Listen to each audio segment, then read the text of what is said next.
Em nome do Pai, do Filho e do Espírito Santo. Amém. Proclamação do Evangelho de Jesus Cristo segundo Lucas. Naqueles dias, Jesus foi à montanha para rezar e passou a noite toda em oração a Deus.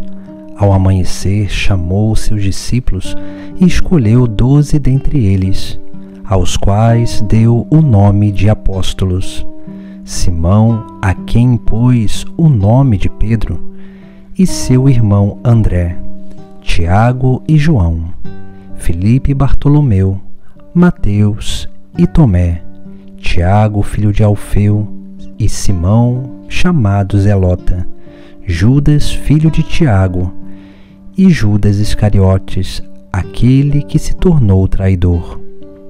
Jesus desceu da montanha com eles e parou num lugar plano. Ali estavam muitos dos seus discípulos e grande multidão de gente, de toda a Judéia e de Jerusalém, do litoral de Tiro e Sidônia. Vieram para ouvir Jesus e serem curados de suas doenças.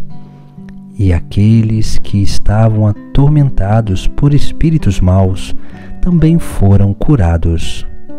A multidão toda procurava tocar em Jesus, porque uma força saía dele e curava a todos.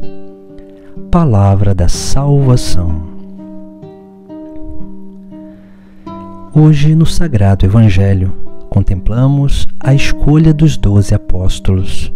Se nós olharmos bem, nós vamos ver que Jesus Cristo, antes de uma escolha, de uma decisão, ele vai até a montanha, ele vai para estar junto do Pai do céu, para rezar, para dialogar, para unir a sua vontade à vontade do Pai.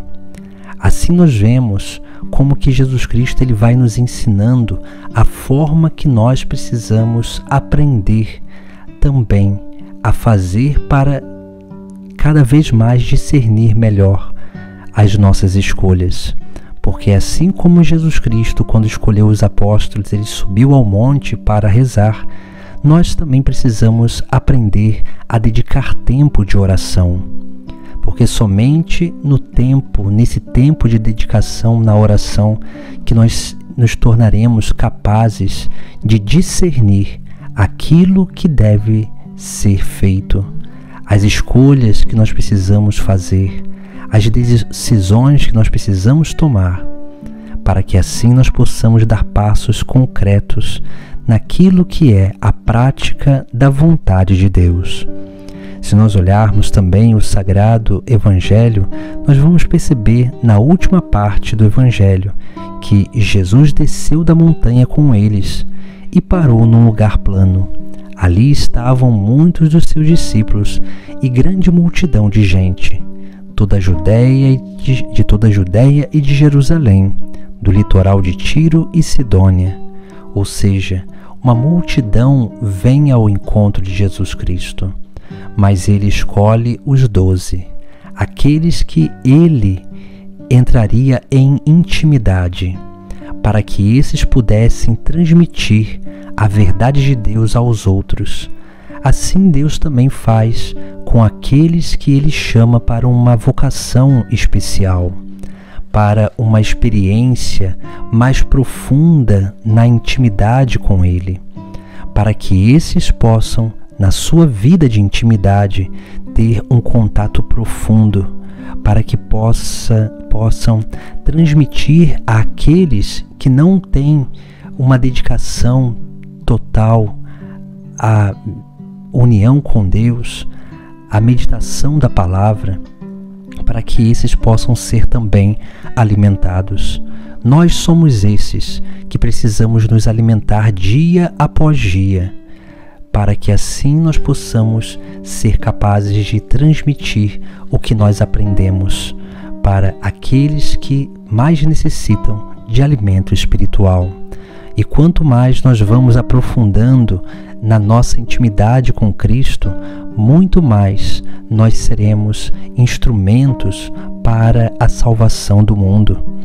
É por isso que nós precisamos dar esses passos na nossa vida, esses passos de subir a montanha com Jesus Cristo, para lá possamos ter esse contato de intimidade. E no final do Evangelho, nós temos também um outro ensinamento. Ali o texto sagrado vai dizer: vieram para ouvir Jesus e serem curados de suas doenças. E aqueles que estavam atormentados por espíritos maus também foram curados. A multidão toda procurava tocar em Jesus, porque uma força saía dele e curava todos. Veja que essa força de Deus que se manifesta em Cristo também deve se manifestar em nós, porque na medida em que nós nos unimos a Jesus Cristo, as pessoas que tocam a nossa vida, elas sentem a força de Deus e assim elas são tocadas pelo próprio Deus, através de cada um de nós, que somos membros do corpo místico de Cristo. É assim que a obra de evangelização vai acontecendo.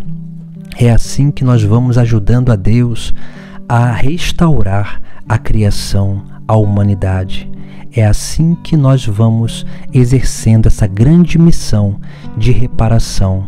Reparação da humanidade, reparação da sociedade, reparação da Igreja, para que dessa forma nós possamos verdadeiramente ser instrumentos de salvação nas mãos de Cristo e assim possamos alimentar e ser canal dessa força de Deus que transborda, que deve transbordar através da nossa vida para a vida dos nossos irmãos. Essa é a missão de cada cristão, de cada discípulo missionário de Cristo, que é chamado a uma experiência mais profunda com Ele, para que, unindo-se a Ele, possam se transformar nele e serem capazes de transmitir essa grande graça, transmitir essa grande obra de salvação para aqueles que encontrarem. Busquemos viver a nossa vida de acordo com o Evangelho, para que quanto mais dóceis nós formos em nosso interior, possamos permitir com que o Espírito Santo mova a nossa vida e transborde da nossa vida para a vida dos nossos irmãos. Em nome do Pai, do Filho e do Espírito Santo. Amém.